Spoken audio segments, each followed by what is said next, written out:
Welcome to the Root of It All, the State of Mental Health Conference of New Orleans Youth, hosted by the Institute of Women and Ethnic Studies, as well as Dillard University's Deep South Center for Environmental Justice. This event is funded in part by the W.K. Kellogg Foundation, the United States Department of Health and Human Services, Office of Adolescent Health, as well as the New Orleans Musicians Assistance Foundation GIG Fund. We are proud to host this event today here at Dillard University, which is designated as a historically Black college and university. HBCUs have a rich history and commitment to the advancement of minorities and play an important role in the community. It is for those reasons that it is an honor for us to host this event here today. It is our hope that you will leave this conference today more informed and empowered to work with our community and our youth to better meet their needs.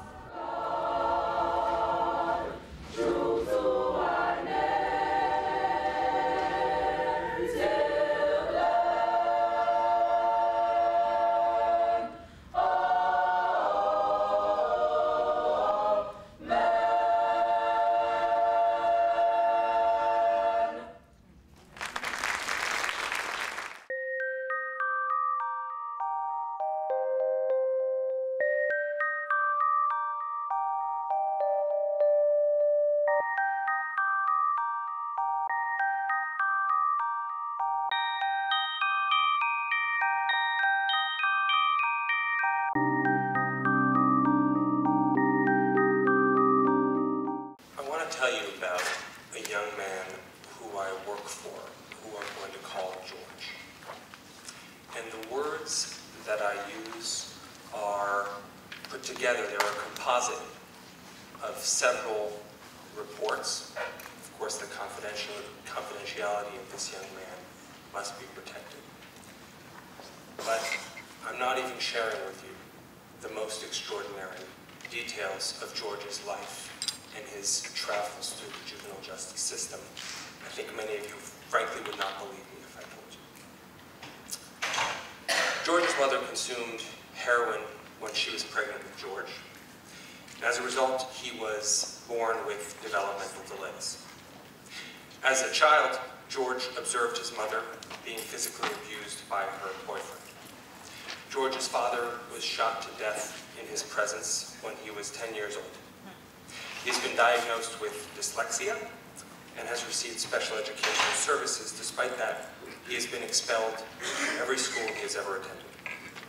He's been retained, he's been kept back 3 times. His first fight was at the age of 6.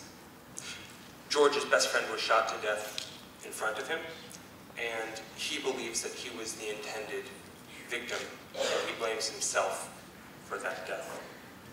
George started smoking marijuana at the age of 14 years old, despite the fact that today at 16 he has never received adequate mental health services.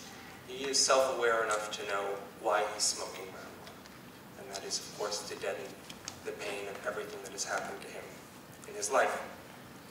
George has a little brother who he has never lived with because his little brother was taken from his mother immediately after birth because he was born addicted to drugs. His mother, at the time when I knew George, was at the St. Gabriel Correctional Center for Women. And when I knew George, he was set for a juvenile probation revocation in juvenile court. And the Office of Juvenile Justice, the Probation and Parole Agency, was asking that he be sent to a group home. And the punchline is he was sent to jail. So my office represented the composite that I will call George, and we represent more than 1,000 other young people in New Orleans' juvenile justice system every year. Young people who face extraordinary barriers raised by deprivation, raised by educational obstacles, and raised not least by mental illness, often acute and untreated mental illness. So I work in an office that's dedicated to holistic advocacy, that's dedicated to the idea that if all we do is represent young people in court, and that's where our representation stops, that we haven't gone nearly far enough. We're dedicated to the idea that children aren't born to be arrested, and that the time when they were arrested is not the time when things first began to go wrong in their lives. That because the problem didn't begin with arrest, it can't be solved in the juvenile justice system either. That the solutions to the extraordinary problems that face our clients are in their communities. And as Judge Johnson said, they're available to our clients in their communities if our communities work right and work together. And we're committed to the idea that when people tell you that the problem with youth in the juvenile justice system today is that they don't understand and they need to be made to understand consequences, that's profoundly wrong-headed. George and 1,000 other young people like him understand only consequences, understand only the school of hard knocks. What they don't know, because they've never been shown, is real opportunity. And so what we're dedicated to is the idea that through a multidisciplinary advocacy model, through education advocates, case managers, social workers, working alongside lawyers and investigators, we can help our clients improve not just case outcomes, but life outcomes too, because those two things are locked into a feedback loop that can't be broken. And one of the major obstacles that we encounter in working with our clients holistically is mental health. Let me throw out some numbers. MacArthur Foundation research indicates that 67% of young people in juvenile justice facilities across the country, of boys and young men in juvenile justice systems across the country suffer from a mental disorder. 81% of girls in the same position. 70% overall. The Office of Juvenile Justice, the jailer for youth here in Louisiana, estimates that 37% of the youth in their custody are, quote, severely mentally ill. I don't pretend to know what definition they use, but I would submit to you that it looks something like what Dr. Thomas Grisso, the psychologist who plays an important role in evaluating youth in the juvenile justice system across the country, says is about co-occurring disorders. Among youth in juvenile justice facilities, again, 70% who meet criteria for having a diagnosable mental disorder, 2/3 have at least 2 co-occurring mental disorders. 50% at least have a learning disability that qualifies them for special education support services. Now let me be really clear, because this is a community-wide problem, and it's a citywide problem, and it's a statewide problem, and it's a national problem, but it is not an equal opportunity problem. 98% of the young people who I work for are African American. 85% of the young people who I work for are boys or young men. Now, there are no good numbers. I'm giving you national numbers because there are no good numbers in New Orleans about system-involved youth. But I can tell you from my experience, and I get that anecdotes, that the plural of anecdotes is not data. And yet, I think it's true that these anecdotes are important and that we have to work towards data because we need to know the problem before we can solve it. I can tell you I've never sent a young person for an evaluation for trauma without the response being that he does indeed suffer from clinically diagnosable post-traumatic stress disorder. I can tell you that the young people who are coming through the juvenile justice system now are the young people who were pulled off their roofs and much worse during Katrina. I can tell you that they're exposed every day, like George, to mind-numbing and mind-breaking violence and to stress of every kind. So why does it matter? I submit to you that this is a massive human rights problem, but outside of that, let's say we're not concerned about that problem, why does it matter? Well, it matters for public safety. 25%, it's estimated, of youth in the juvenile justice system suffer from clinical depression. But what you imagine to be clinical depression in adults doesn't look that way in kids. It looks like aggression and hostility. So don't think that that's unrelated to the acts that sometimes lead to arrest. Attention deficit hyperactivity disorder, ADHD. The impulsivity that comes with that goes so far beyond the normal risk-taking behavior that's associated with adolescence. Don't think that's unrelated to delinquent behavior.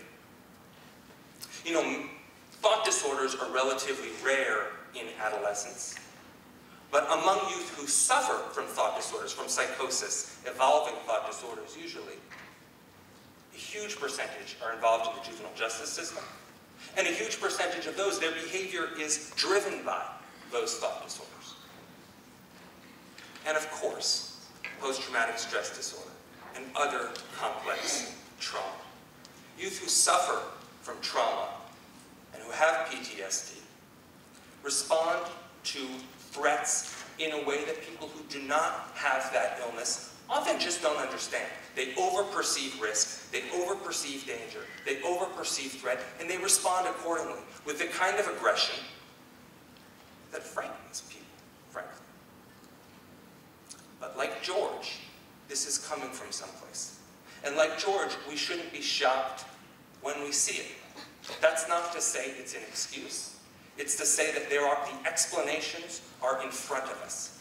And unless we deal with those explanations, with those root causes, then we're going to have a hard time making our city safer and more prosperous, and our young people more successful and happier and healthier. So as against this huge problem, what services are available? We know that there are evidence-based services, multi-systemic therapy, which engages with youth as part of an ecology of family, community, school, peers, has been shown to reduce rearrest by 25 to 55%. Functional family therapy, again, which focuses on family relationships and communication, extraordinary rates of reducing reoffending. There is one certified MST team in New Orleans. There is no certified functional family therapy team in New Orleans. The coordinated system of care, which we are promised, just came to New Orleans a few weeks ago, and which we are promised will give youth, at-risk youth, exactly what they need. The continuum of services delivered in a community environment that can actually meet the whole complex set of risk factors that contribute to delinquent behavior for youth with mental illness. Well, we're promised that youth who are in CSOC, the Coordinated System of Care, will be given 5 services that are not available to other youth. Parent support and training, independent living and skills building, crisis stabilization, youth support and training, short-term respite care, all the things that kids need. If something's going terrible at home, the last thing we want as a society, as a community, as a city, is for parents to go in desperation to a judge and say, you have to lock this kid up, I don't know how else to keep my child safe. And I have an enormous amount of sympathy for parents who feel themselves to be pushed into that situation. But despite those 5 promised services that come with a coordinated system of care, I'm here to tell you today, there is no short-term respite care available to at-risk youth in New Orleans. There is no youth support and training as part of the coordinated system of care in New Orleans. There are no short-term emergency crisis stabilization beds for youth in the coordinated system of care in New Orleans. So what about a hospital? Can we put them in a hospital? Well, we know we can't do that. They closed NOAA on us. They're privatizing Southeast Louisiana, where so many of our clients go now. I admire greatly what the mayor has done to push back against those things. And I love this guide to behavioral health resources for children and youth. It has 2 inpatient facilities for kids. It's not enough. And I don't blame that. This is reporting to you. This doesn't cause the problem. So what about the last opportunity? What if we send them into secure custody? Will they not, at long last, get care there? I'm sorry to say that they won't. And that the illusion that youth should come into the juvenile justice system because that is where they get services is a false hope. There was a time when the Office of Juvenile Justice, with a budget of $184 million a year, contracted with LSU to provide mental health services in the secure custody facilities. Secure custody is the euphemism that we use when we mean jail, when we talk about kids. Now, with a budget of, I believe it's something like $119 million, they've contracted with Correct Care Solutions, a Tennessee-based, for-profit correctional health care provider. So whereas at Bridge City Correctional Center for Youth, the facility closest to New Orleans, there was, a matter of years ago, a psychiatrist and a psychologist always on hand. My kids are now lucky to be able to get medication management once a month. If there's an emergency, they're kind of out of luck. So don't think that those services exist. So what now? We have this enormous need. It's not making our city safer. It's making our city less safe. It's making us less prosperous. It's torturing our children and their families and their communities. I'd submit to you a couple things for consideration. First of all, that there is a political solution to this problem. Jefferson Parish's kids are not better than your kids. And yet, there is a millage in Jefferson Parish that designates funding for youth and for youth in the juvenile justice system. And that's why Jefferson Parish isn't limited to one multi-systemic therapy team and no functional family therapy teams. Their kids are not better than our kids.